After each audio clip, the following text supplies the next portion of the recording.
Kinyalo mana dhi mbele kod wach makamano. Kaito wach machielo, gisani johala nyalo donjo e ohala kaka mage, mago mag mwandu makaka mage, mag tere pinyno mar Amerika, kopogore kod wechego mag lewni kata textile, mar mondo mi thuolo mar higni adek ni wati kode yo makare, kaka johala kata kaka piny Kenya, mondo wati maber kod thuolo mar agowa, mar tero mwandu e pinyno mar Amerika duty free. Steven. Erokamano ahinya to mos kuom ng'adruok e weche mag tudruok.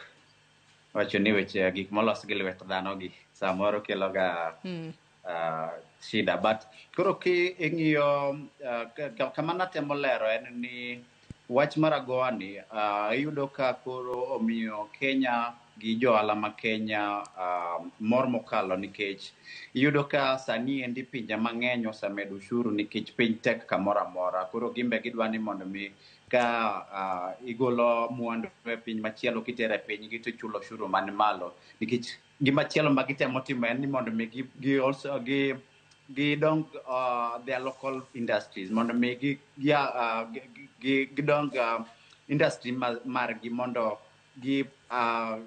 kik mwandu mang'eny wuog oko ahinya madhi ketho weche mag loso mwandu e pinjegi makogo. Koro kiwacho wach mag mwandu sani endi kaka wan jo private sector, gimowatemo jiwo jowa ma jo ohala especially ma Kenya window momiwa mar higni adek ni en ni koro wang'iane weche mag value addition. Kik wateruru chai kaka wating'o chai gi gunia kwatero oko. Wakauru chai gi wapaket gi maber kata ka gin sachets kata ang'o, mondo mi ka koro gidhi kucho gin value added products. Kik gidhi adhiya as raw products, nikech kiyudo ka itero value added products koro idhi yudo kiyudo nwang'o man malo. Mar ariyo, wang'iyo ni to koro bentiere apart from textile mosebedo ama weche mag lewni mosebedo katimo maber ahinya, weche mag agriculture, bende nitiere weche ama ohala moko mwanyalo jiwo jowa mondo mi gidonje, gimowacho ni diversification, okay? Mondo kik wadhi adhiya gi wach mar product achiel ama ariyo kata adek, nikech kaka Kenya wan gi ohelni mang'eny kabisa. Isaac nosewacho weche mag digital services. Ing'eyo kaka Kenya king'iyo globally wan mbele ahinya weche mag technology. Koro be nitiere kaka wanyalo export our technology to other countries ama kaka piny mar Amerika. Koro sani endi wajiwo jowa ni mondo mi wang'iane kaka wanya invest ama wanyalo keto pesa e weche mag developing our technology manyalo bedo exported. Mar adek, wang'iyo weche mag leather. As a country, kata kaka piny mar Kenya, iyudo ka wan gi dhoni ok en mal ahinya, but wan gi potential e weche mag loso mwandu mag leather ama mag pien, iluongo ni pien, yes. Koro weche mag pien gi wang'iyo ni to leather wanyalo loso wuoch, wanyalo loso bags, wanyalo loso ang'o mondo mi watere pinje maoko kaka piny mar Amerika sani gi extension manomiwa ni. Then mar adek, wang'iyo weche mag arts kata gik molos gi lwedo. Iyudo kaka Masai loso ginene maber, beats mabeyo beyo. Koro wanyalo konyogi mondo mi gilos standards mabeyo manyalo bedo exported ana inyalo ter pinje maoko. Koro nitiere weche mang'eny mwawacho gi johala kaka wan jo Kenya National Chamber of Commerce. Kik mano tichwa kaka jo Kenya Chamber of Commerce ni mondo mi wapuonj jowa ni market nitiere ka, kendo kaka Isaac osewacho, market mar America about 400 million people ama million 400, mano market maduong' kabisa. To koro koduong' kamano, ere kaka wanyalo take advantage gi thuolo mwayudo matin mar agowa ni higni adek modong' gi, mondo mi wa maximize go ama waket go nweng'o odhi malo.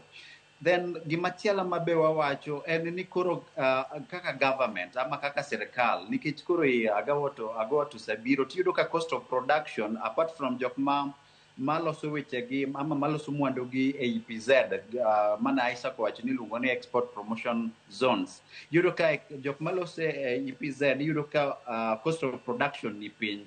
Koro ka gitero mwandu gi oko, tiyudo ka gifetch ama giyudo nweng'o man malo. To jok ma loso mwandu gi outside ama oko mar EPZ, be nitiere kaka sirkal nyalo konyowa mondo mi waduok cost of production piny, nikech sani king'iyo adiere yudo ka weche mag sitima ni malo, oshuru be oidho.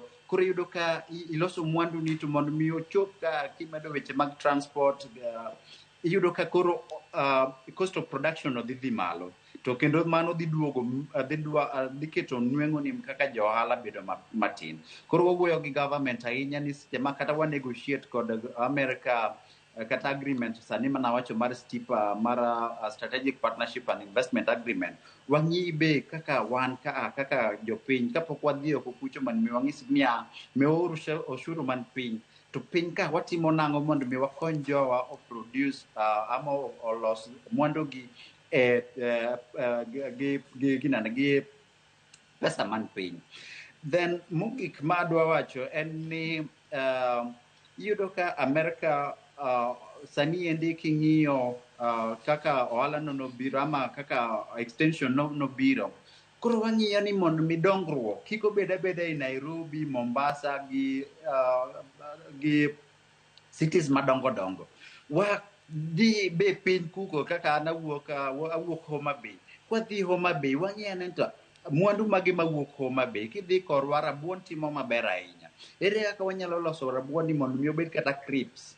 To crisps ng'eni kiseloso ama mimuodo machalo deyo ni kilose maber mi package maber to bro dhi oko kucho kendo obro konyo ahinya weche mag export. Kidhi kamoro kaka Kochia yudo ka gin gi mananas. Ere kaka wanyalo konyogi mondo mi mananas gi wakete cans. Ang'eyo kidhi pinje maoko yudo ka mananas okete tins matindo tindo kama to kendo gin pesa mang'eny kabisa. Koro wang'iyo ne mondo mi kik wa develop to Nairobi, Mombasa gi other cities.